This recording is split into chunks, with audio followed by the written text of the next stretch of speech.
Economicast, una mirada a los hechos que serán noticia en materia económica. Lectores y oyentes de Portafolio, les damos la bienvenida a un nuevo episodio de Economicast, un espacio donde analizamos los hechos de la coyuntura económica del país. Mi nombre es Javier Acosta, periodista de Portafolio, y como es costumbre, me acompaña mi compañero Iván Torres, con quien hablaremos sobre la reforma tributaria a la que muchos han llamado la tributaria 2.0.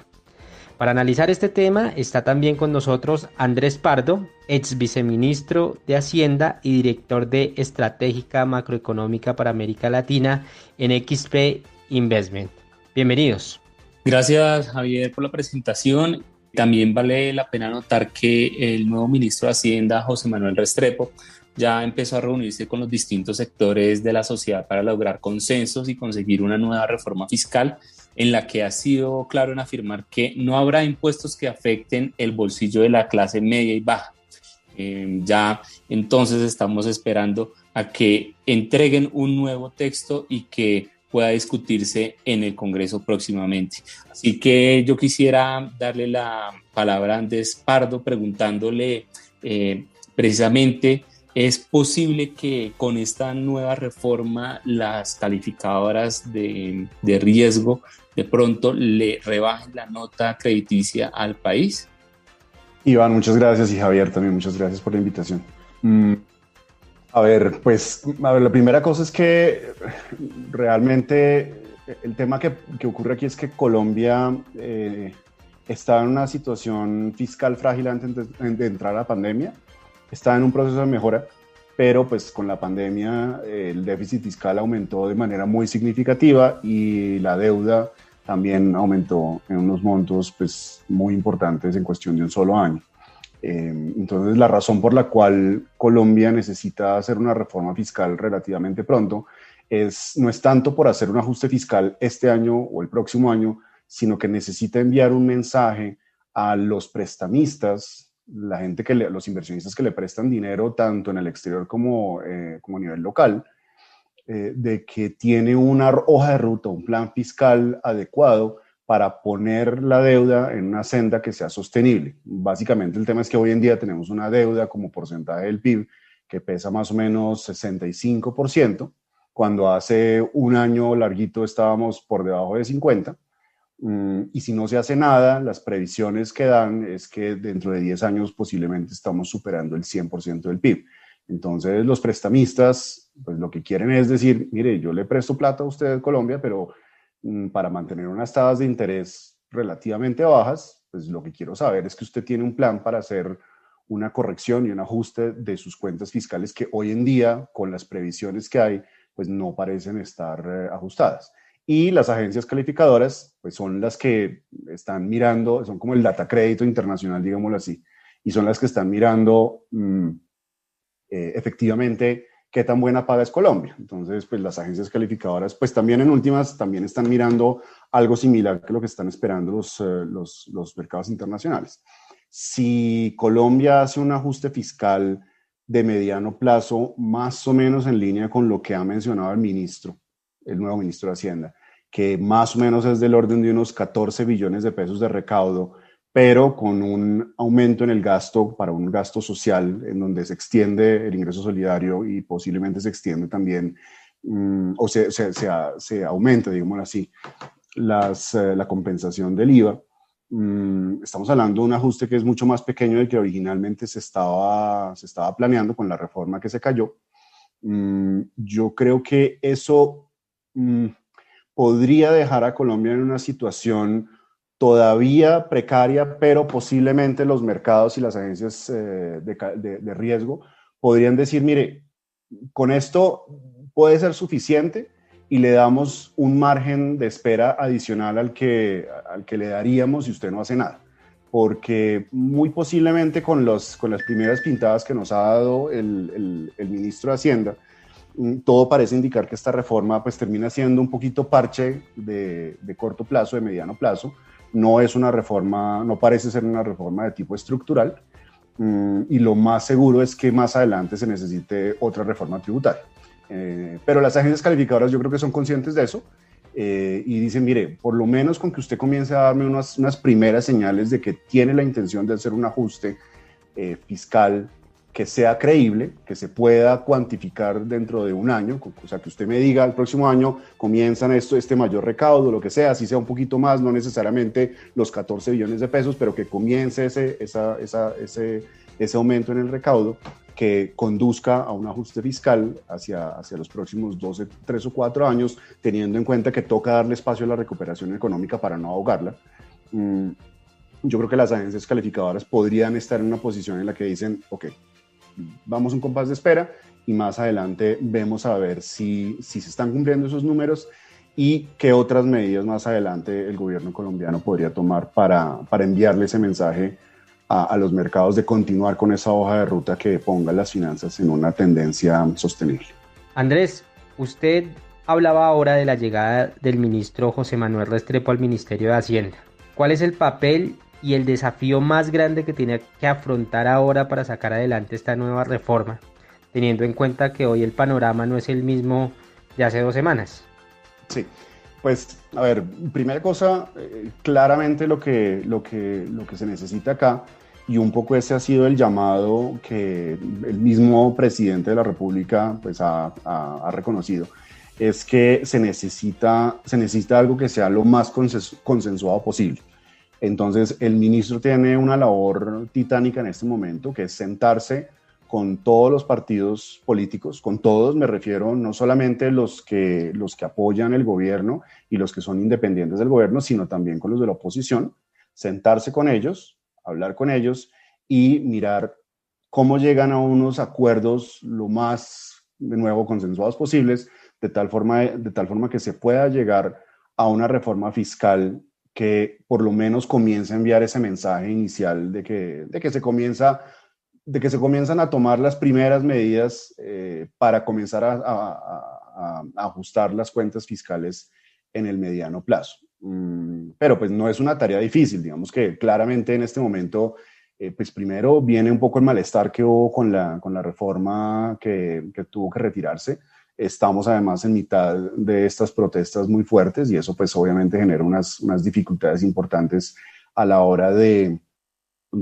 hablar entre los partidos políticos. Y pues lo último es que, pues, digamos, esto no es un tema nuevo obviamente, pero se sabe que dentro de un año tenemos elecciones parlamentarias y después presidenciales, entonces pues la campaña legislativa y presidencial todavía está incipiente, apenas está medio comenzando,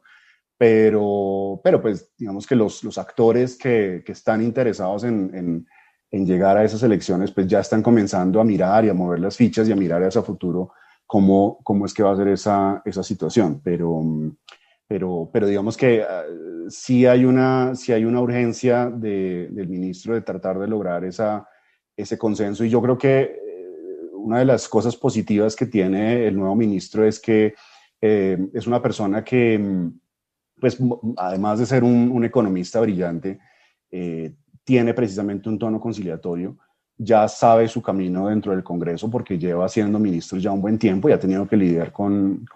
los distintos partidos políticos en una posición mucho más amable, digámoslo así, porque lo que toca hablar con los congresistas desde el punto de vista del Ministerio de Comercio pues son temas un poco más agradables y menos tensos, digámoslo así, comparado con los que se tienen que lidiar el Ministerio de Hacienda. Entonces lo bueno es que los congresistas ya conocen al ministro, conocen su forma de ser, conocen su talante, y yo creo que una cosa importante aquí que no se ha mencionado para nada, pero yo sí quiero aplaudir de manera importante, es una de la mano derecha que ha nombrado el ministro Restrepo para que lo acompañe en esta labor, sobre todo lo que tiene que ver con la negociación con el Congreso, y es su nuevo viceministro general de Hacienda, que es Fernando Jiménez, que es un nombre que poco conocen los colombianos y poco se conoce en los medios. Sin embargo, los congresistas lo conocen divinamente. Fernando Jiménez fue director de presupuesto durante 20 o 25 años o algo así. Entonces es una persona que se conoce perfectamente el camino dentro del Congreso, mucho más que lo que conoce el ministro Restrepo, más de lo que conocía el ministro Carrasquilla. ha lidiado con todos los congresistas que han pasado por el Capitolio en los últimos 25 años, ha pasado 25 presupuestos generales de la nación y otros tantos de presupuestos de regalías que requieren obviamente unas discusiones muy cercanas y constantes con el Congreso. O sea, Fernando Jiménez es una persona que tenía mucho poder cuando estaba en el Ministerio de Hacienda, hace un par de años o un año y medio, lo que sea, pasó a otra entidad que está adscrita al Ministerio de Hacienda, entonces pues digamos que ya no estaba en esa posición, pero creo que es una persona que tiene mucha habilidad, conoce mucho, y creo que él va a ayudar muchísimo al ministro Restrepo en esta labor tan complicada que se viene para las próximas semanas. Andrés, ¿cuál sería como ese monto mínimo que debería pasar el país en su reforma tributaria, pasar el gobierno en su reforma tributaria para que en los próximos años no estemos otra vez obligados a estar teniendo esta misma discusión y los mismos debates? Y segundo, le hago una segunda pregunta, es ¿qué tan conscientes son los sindicatos, los gremios, la sociedad civil de que esta reforma pues se debería tramitar pues debido a la coyuntura que estamos atravesando y que le significa para el país ese riesgo más adelante de poder perder, digamos, esa calificación crediticia? A ver, hablar de un monto es un poco difícil porque esto no es un cálculo de Excel que uno simplemente pone unos números y entonces si son 7 billones bien y si son 6 billones entonces mal. Yo creo que eso no se limita a eso. O sea, el análisis que las agencias calificadoras, que los inversionistas internacionales y locales hacen sobre lo que se puede considerar suficiente, primero son los números, obviamente, y como digo, lo que ha mencionado el ministro, creo que a primeros rasgos parece ser algo que podría ser suficiente como para mantener la calificación y por lo menos mantener la confianza de los inversionistas durante un tiempo, que no vayan a castigar a los mercados colombianos y a los bonos colombianos cobrando unas tasas de interés muchísimo más altas. Eso es lo primero, pero además también esto viene acompañado de muchas otras cosas más. Viene acompañada de las perspectivas de crecimiento económico, viene acompañado un poco también de la suerte, porque pues digamos, es muy distinto la perspectiva que uno tenga sobre el crecimiento económico de Colombia y lo que va a ser la recuperación de Colombia en medio de un precio del petróleo que hoy en día está casi cercano a los $70 por barril, y es muy distinto estar hablando de una economía que está en el proceso de recuperación con un precio del petróleo como estaba hace un año, que estaba alrededor de $30 por barril. Estamos en medio de una recuperación económica global que sobre todo en algunos países desarrollados está tomando bastante fuerza. En Estados Unidos en particular, que es uno de los principales socios comerciales de Colombia, la situación de repunte económico se ve bastante bien, porque el proceso de vacunación allá se ha movido muy bien. Eso, digamos que es un empuje adicional que recibe la economía colombiana. Tenemos una inflación baja, eso también le ayuda al Banco de la República, por ejemplo, a mantener las tasas de interés bajas por más tiempo. Entonces, digamos que yo creo que hay muchos factores del entorno que están favoreciendo y que van a favorecer la recuperación de Colombia, pero pues no es suficiente, también se necesita pues, que se ponga la parte local, lo que tiene que poner el gobierno, lo que tiene que poner Colombia per se. Y entonces pues esta reforma fiscal es importante, primero para dar ese mensaje a los mercados internacionales de nuevo, para que no se nos vayan a subir las tasas de interés y entonces nos pongan en una situación de apretamiento de las condiciones financieras que obligue al Banco de la República a subir las tasas de interés prematuramente, y entonces eso comience a generar como ahogar, digámoslo así, la recuperación de la economía. Un poco también esta situación de las protestas, del descontento social que hay en este momento. Es muy importante que el gobierno pues, se mueva y haga el diálogo, lo que tenga que hacer, que logre un acuerdo con distintos sectores de la sociedad, los partidos políticos y la gente que está involucrada en el paro, porque pues esto no es un tema que simplemente uno puede poner de ladito como si no fuera importante. Si uno se acuerda, por ejemplo, lo que pasó en Chile por allá en octubre del 2019, la situación pues, se alargó muchísimo tiempo hasta el punto que eso comenzó a tener un impacto muy negativo sobre la actividad económica y comenzó a desacelerar la economía. Entonces es importante que el gobierno está debilitado y por esa razón, con mayor razón, tiene que lograr dialogar y tender unos puentes importantes con distintos sectores de la sociedad para asegurarse que el proceso de recuperación de la economía colombiana se vaya por buen camino. Y pues ni hablar del tema de la vacunación, ¿no? Digamos que buena parte de la recuperación económica va a depender del tema de la vacunación. Desafortunadamente Colombia comenzó un poco tarde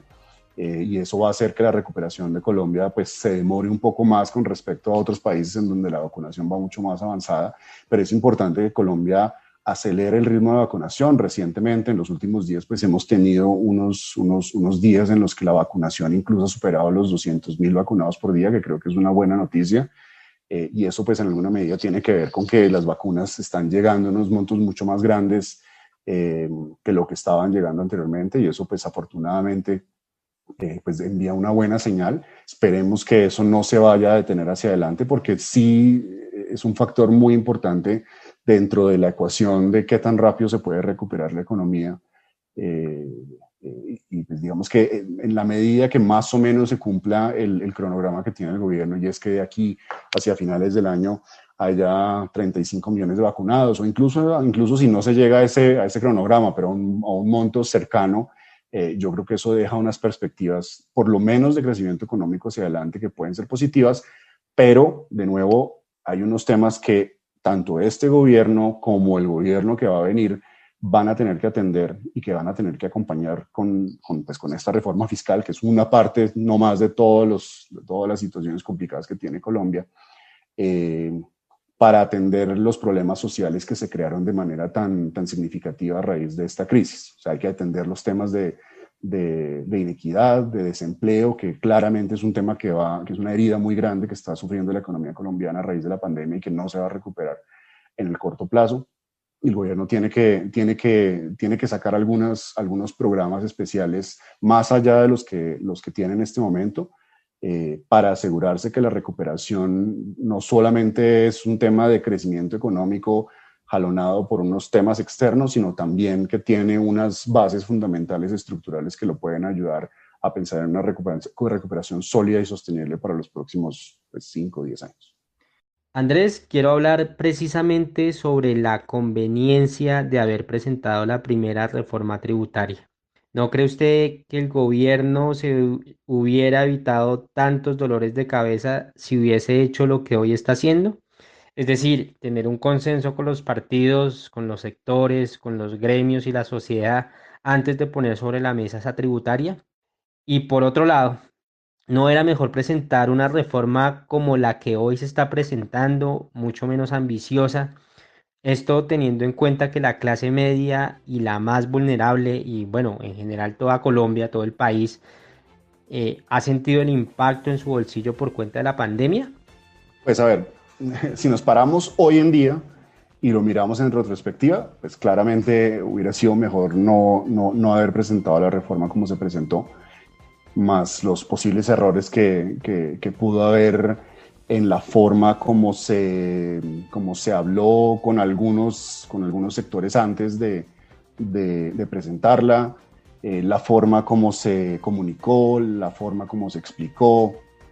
Digamos que tal vez hay muchos problemas que si uno quisiera escribir un libro sobre lo que pasó, pues claro, es claro en este momento que hubo errores. Ahora, yo creo que el gobierno hizo una apuesta en ese momento en la que el gobierno pensó, mire, que hay unas cosas de esta reforma que estamos presentando que son muy buenas. Otras cosas pueden ser un poco polémicas, pero lo estamos haciendo de una forma relativamente gradual como para que no genere escozor. Y en parte yo creo que el gobierno en alguna medida estaba también pensando en, oiga, lo que nosotros queremos es hacer ya que nos toca hacer una reforma en este momento por la urgencia, etcétera, etcétera, aprovechemos para seguir haciendo la reforma estructural que tanto los economistas están diciendo hace 1000 años que toca hacer una reforma estructural. Entonces, si uno mira esta reforma, la reforma que se cayó, tenía varios componentes que apuntaban a dar un paso en la dirección correcta a lo que se considera una reforma estructural. No era una reforma estructural porque digamos que políticamente pues era obvio que hay muchas cosas que hoy en día no se pueden hacer. Pero claro, además de todo, pues hay que sumarle el tema de que estamos en la mitad de la pandemia, lo que ha ocurrido con esta crisis económica, en donde pues, la pobreza ha caído ha aumentado de manera significativa, la informalidad ha aumentado un montón, el desempleo ha aumentado de manera importante y el descontento social y las protestas sociales, el estallido social que había comenzado en el 2019, que había quedado un poquito en pausa por la pandemia, no se había desaparecido, simplemente había quedado en eso, en pausa. Y ese malestar pues todavía estaba ahí y tal vez el gobierno no supo leerlo de forma correcta. Y yo creo que el gobierno un poco le apostó a que podía presentar algo que yo creo que el mismo gobierno era consciente que algunas de las cosas que estaba presentando posiblemente no se podían pasar. Lo que pasa es que, pues acuérdense que cuando uno comienza una negociación, pues el primero que pone la palabra, pues siempre pues no va a poner necesariamente el resultado final. A veces uno hace unas demandas un poquito más exigentes, un poco pues por lo mismo, ese tire y afloje que normalmente va a existir en una negociación, pues uno dice, ok, tengo como unos ases bajo la manga, de los cuales puedo negociar y estoy dispuesto a ceder en una u otra cosa. Yo creo que el gobierno pues en alguna medida tenía eso en su cabeza, pero pues esa apuesta tal vez pues no le salió bien, de pronto hubo un problema de mala lectura de cómo iba a ser la reacción en la población.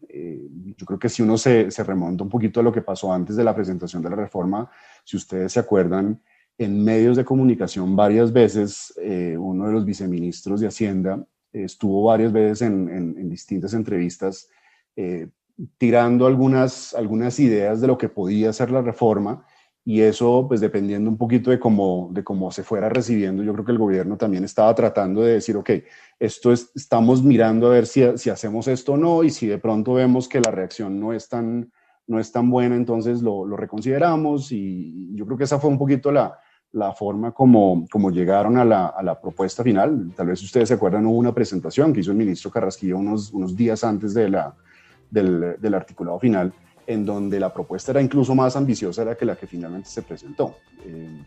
Andrés. Pero de nuevo, creo que sí hubo un problema de lectura de la situación actual, la apuesta no le salió bien y la comunicación creo que falló de manera importante. Andrés, pero lo que sí es cierto entonces es que, como lo mencionaba la comisión de expertos, es que más personas tendrán que empezar a contribuir con impuestos. ¿Usted ve eso cerca, teniendo en cuenta que estamos saliendo de una crisis como la de coronavirus? ¿Cómo hacer entender a las personas que esto finalmente tendrá que pasar en algún momento?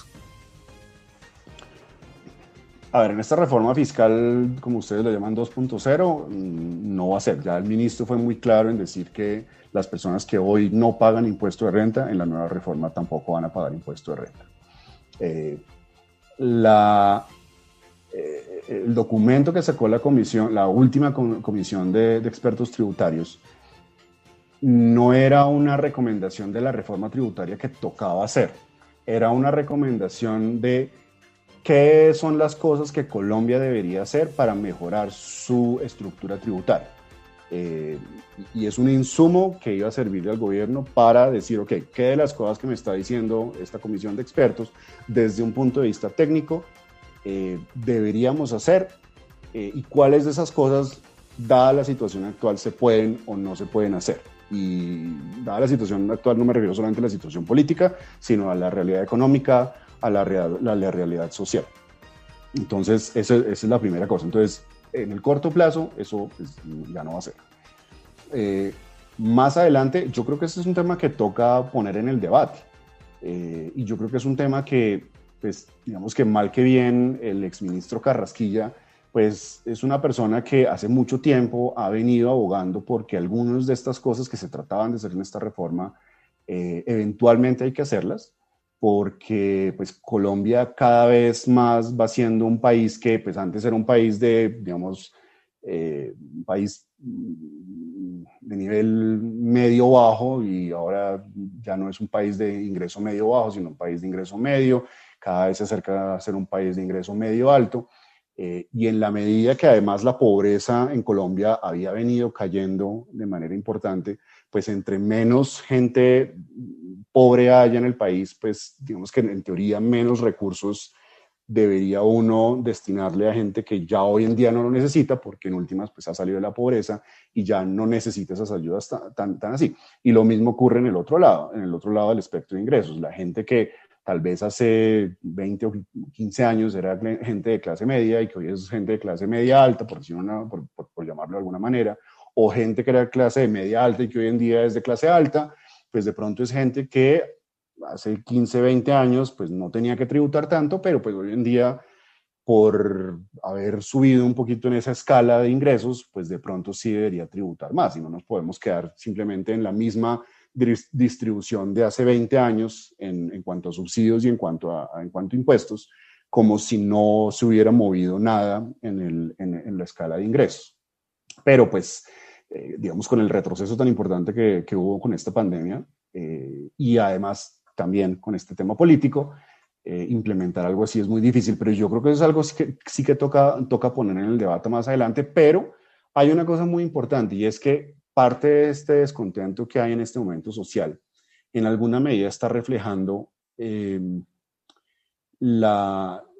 descontento que hay y la desconfianza que hay hacia el Estado, y no estoy hablando del gobierno de Iván Duque, estoy hablando del Estado colombiano como Estado. Desconfianza que hay, primero, por la corrupción, que es muy significativa, es rampante, todo el mundo sabe que aquí roban muchísimo, y es un tema que a la gente le indigna con toda la razón del mundo. Hay un tema de cómo funciona el Estado, que pues es paquidérmico, como ocurre en la mayoría de los estados del mundo, y como es tan paquidérmico y como es tan grande y es tan aparatoso, pues se presta para que haya personas inescrupulosas y ladrones que se meten a robar el dinero de los contribuyentes. Y eso es inaceptable. Eso es inaceptable en un país en donde el 40 y pico % de la población es pobre. Y se están robando recursos que van a ayudarle a subsidiar a gente que no tiene ni siquiera para comprar lo mínimo que se necesita para subsistir. Entonces yo creo que una de las cosas que la población quiere exigirle al Estado como un todo es, oiga, yo necesito que usted ponga de su parte y que usted se ponga un poco más los pantalones para luchar mucho más frontalmente contra la corrupción y contra la evasión de impuestos. Y yo creo que hay una percepción de que eso no se está haciendo. Ahora, si nos sentamos acá a discutir uno por uno cada de las cosas que este gobierno metió dentro de las distintas leyes que ha pasado para tratar de disminuir la evasión, hay varias medidas que se están implementando. Hay varias medidas que el gobierno ha implementado para tratar de recortar el gasto y para mejorar la eficiencia del gasto, pero son un poco tan elevadas y tan etéreas que de pronto la gente ni siquiera está enterada, no son conscientes que esas medidas están, y de pronto ahí el gobierno en alguna medida ha pecado de no explicarlas y de no contarlas de alguna forma. No sé, cambiar la forma como lo comunica, porque claramente la forma como lo está comunicando no le está llegando a la mayoría de la gente, mucha gente no entiende, no sabe, y eso es parte culpa del que comunica y el que tiene que contar qué es lo que está haciendo. Eso no es simplemente por decir que el gobierno lo ha hecho perfectamente. Hay muchas otras cosas que toca hacer. Y bueno, el próximo año vienen unas elecciones legislativas y presidenciales, y ahí es donde hay una responsabilidad muy grande de la gente que está saliendo a protestar en este momento, O sea, hay unas manifestaciones muy grandes por todos lados y esto no es solamente la gente que está saliendo de las calles, la gente que se está manifestando por Twitter, que se está manifestando por las redes sociales, todo el mundo, o sea, parece haber una gran cantidad de gente que está preocupada por el futuro del país, por las condiciones sociales, etcétera, etcétera. Entonces, una cosa muy importante es que la gente se está quejando en este momento, pero entonces el próximo año salgan a votar bien, no dejen que les compren el voto, porque entonces, mejor dicho, volvemos a los mismos con las mismas, y entonces todas esas exigencias que uno quiere hacerle al gobierno, con toda la razón del mundo, y no al gobierno, a los políticos y al sistema que nos gobierna, pues en alguna medida depende también de todos nosotros. O sea, no tiene sentido que dentro de un año veamos que solamente el 50% de la gente que puede salir a votar salga a votar cuando tanta gente tiene un interés importante sobre lo que pasa en este país. Andrés, se nos acaba el tiempo, pero quisiera que a modo de conclusión nos dijera usted por qué sí es necesaria que se haga la reforma tributaria en Colombia. A ver, creo que como le dije al comienzo, dos cosas importantes. Primera cosa, Colombia tiene que mostrarle a las personas, a los inversionistas que le prestan el dinero, que tiene un plan fiscal para poner las cuentas en orden en los próximos 5, 10 años. ¿Por qué? Porque nosotros necesitamos financiar buena parte del gasto que tiene este país, que una buena parte es un gasto social, y no podemos